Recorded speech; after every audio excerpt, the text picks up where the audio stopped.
Hello, Klaus here, and welcome back to yet another video. In this video, it's official, Davinci Resolve is now out of the beta and into Davinci Resolve 16, the final version. So I have a feeling that a lot of people very soon will be jumping from 15 to 16 because it is a pretty stable version.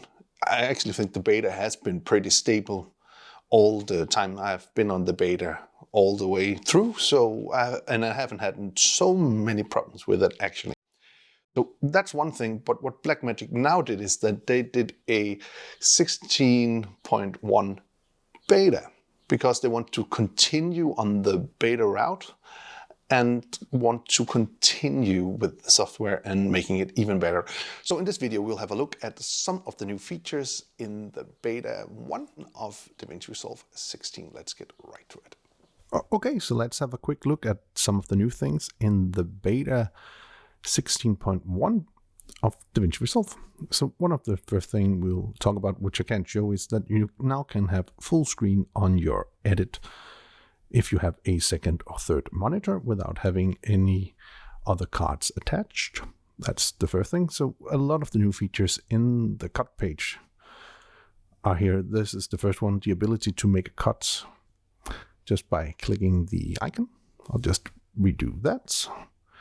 Then we have another feature as well, which is the sync bin feature, which is it's like a very good way of doing, for instance, multicam editing. And I will do a separate video about this because I think this is super interesting. But from somebody who has made a lot of multicam, this is a super nice feature. We'll look into that later in another video very soon.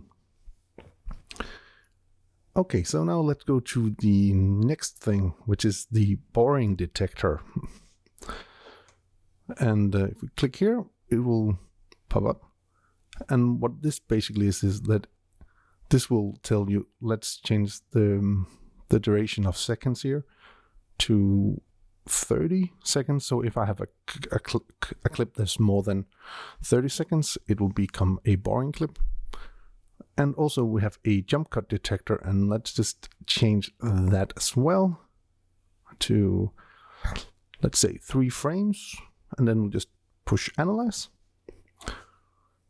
And not much did happen. So we'll just go in here again and I'll change the duration, I think, again for the boring clip here to, let's say, 15 seconds or so. And that is fine. And then we'll analyze that as well. And first off, let's show you how the boring detector looks. So I'll just make a cut here. I'll move some frames here, and then I'll just go and use the cut. And this is how that will be. We'll have this red line appear every time there's something that looks like a jump cut. So it's pretty easy and pretty nice, actually. And it's also pretty visible. Let's just drag in a longer clip. Let's see. This one ought to be long. Let's drag that in. And what you saw here is now we have this gray highlighted thing right here, and that is because our clip too long. And now we do a cut and delete that.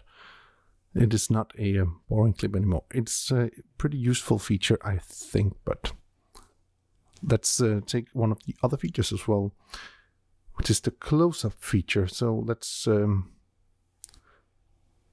say we want to do a close-up of this guy here. We'll just click here. And then the Davinci Resolve knurl engine will actually reframe our shot and make that pretty handy and pretty neat indeed.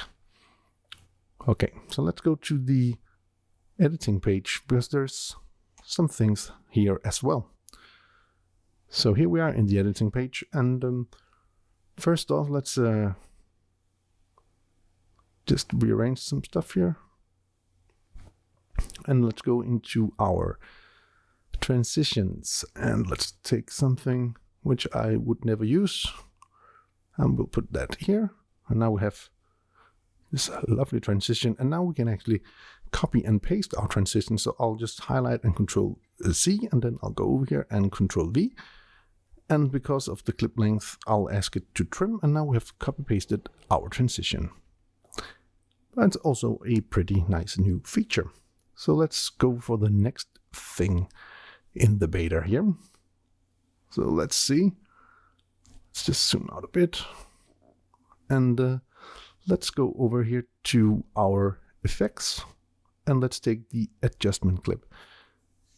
So one of the new things in the adjustment clip is now if we go to the inspector, we can actually rename, or just in general name our adjustment clip.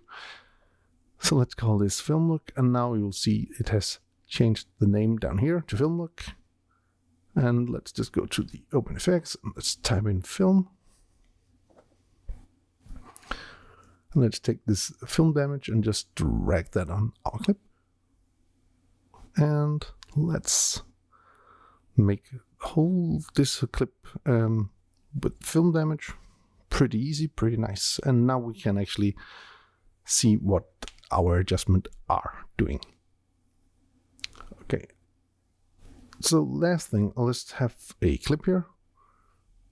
And it's maybe not the most or best suited clip for this new effect here we have in here. So let's give itself a in and out point here.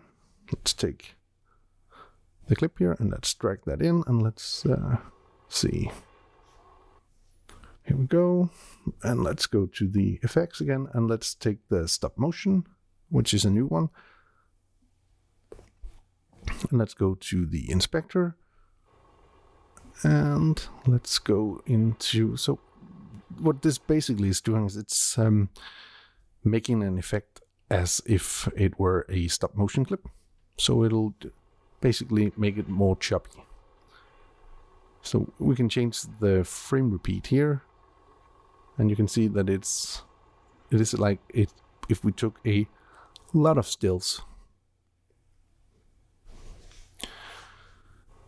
And then we have different variations of that.